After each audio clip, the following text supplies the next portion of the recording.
So, students, today we are going to start a new chapter. Never boast yourself. इसका मतलब क्या है इस चैप्टर का?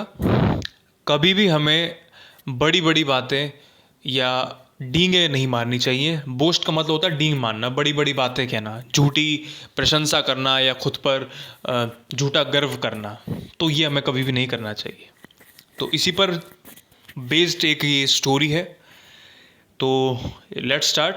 इसमें आप देख सकते हैं कि यहाँ पे दो कैरेक्टर आपको दिख रहे हैं. इट्स अ कपल, ठीक है, जिसमें कि लेडी है आपको ये और ये हस्बैंड वाइफ है. सो स्टोरी शुरू करते हैं. In a town on a remote island lived a God fearing man whose wife could not have children. एक टाउन था, एक कस्बा था, एक दूर दराज, रिमोट मतलब दूर दराज के एक टापू पे एक छोटा सा कस्बा था जहाँ पे एक भगवान से डरने वाला आदमी, जिसकी वाइफ जो थी, जिसकी पत्नी थी, उसके पास कोई भी बच्चा नहीं था. मतलब वो दंपत्ति के पास में अभी तक कोई भी बच्चा नहीं हुआ था. One day however she became pregnant and her husband rejoicing in his heart at the glad tidings said. एक बार की बात है, एक दिन जब वो प्रेग्नेंट हो गई, जब वो गर्भवती हो गई, तो उसका जो हस्बैंड था, रिजॉइसिंग मतलब बहुत खुशी उसको हुई, उसकी मनी मन दिली दिल वो बहुत खुश हुआ. और उसने उसने कहा, you will give birth to a son who will be the comfort of our souls and the delight of our hearts. उसने कहा कि तुम एक लड़के को पैदा करोगी जो कि हमें हमारा जो कंफर्ट होगा, हमारी जो आत्मा होंगी, ठीक है, उस हमारे मतलब आराम का एक तरह से वो जरिया होगा, हमें सुख शांति देगा. ठीक है, हम काफ़ी उससे उससे खुश रहेंगे, हमें बहुत खुशियाँ मिलेंगी और हम आगे चल के बहुत ज़्यादा कंफर्ट में रहेंगे. आई विल एजुकेट हिम, मैं उसको पढ़ाऊँगा लिखाऊंगा. And bring him up well, और उसकी मैं अच्छी से परवरिश करूँगा. ब्रिंग हिम अप मतलब उसको अच्छे से पाल पोस कर बड़ा करना, परवरिश करना.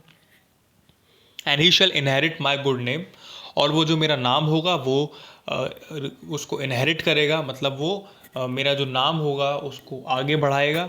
और इंक्रीज माई रिनोन, और जो मेरा फेम है, जो मेरा फेम है, जो मेरी जो जिसे हम कहते हैं ना कि इज्जत है, ठीक है, मान है, जो मेरा समाज में इज्जत है, ठीक है, वो सब उसको वो और बढ़ाएगा.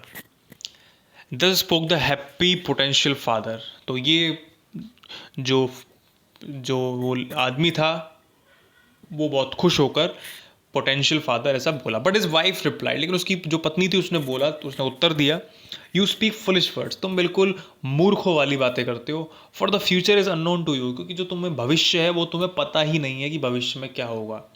How do you know that my child birth is going to go well. तुम्हें कैसे पता कि जो मैं चाइल्ड बर्थ, जो मैं जो बच्चे को जो बर्थ होगा मेरा, जो मेरे मतलब मैं जो बच्चे को पैदा करूँगी वो सही होगा, is going to go well, सब कुछ सही रहेगा आगे चल के बच्चा. And that I shall give birth to a son, और तुम्हें ये कैसे पता कि मैं एक लड़के को ही पैदा करूँगी. And not to a daughter, बेटी की जब बेटी नहीं होगी, तुम्हें कैसे पता कि बेटा ही पैदा होगा.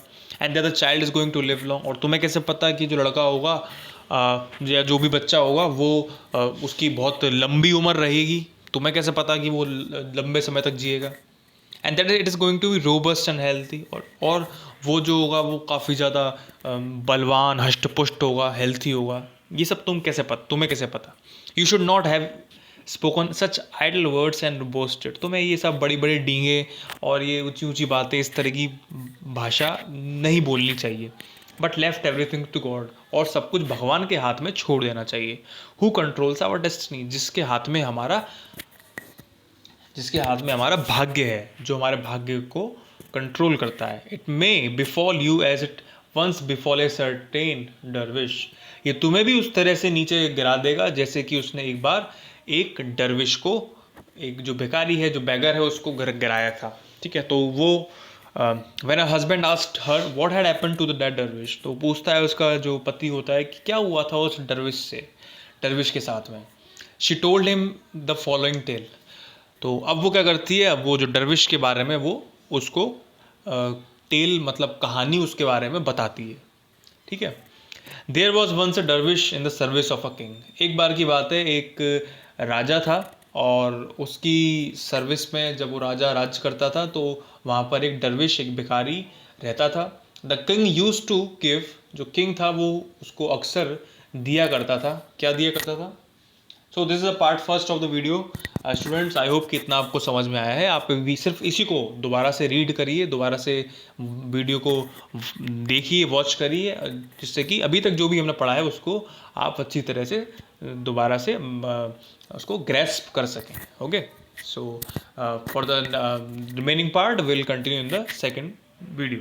Thank you.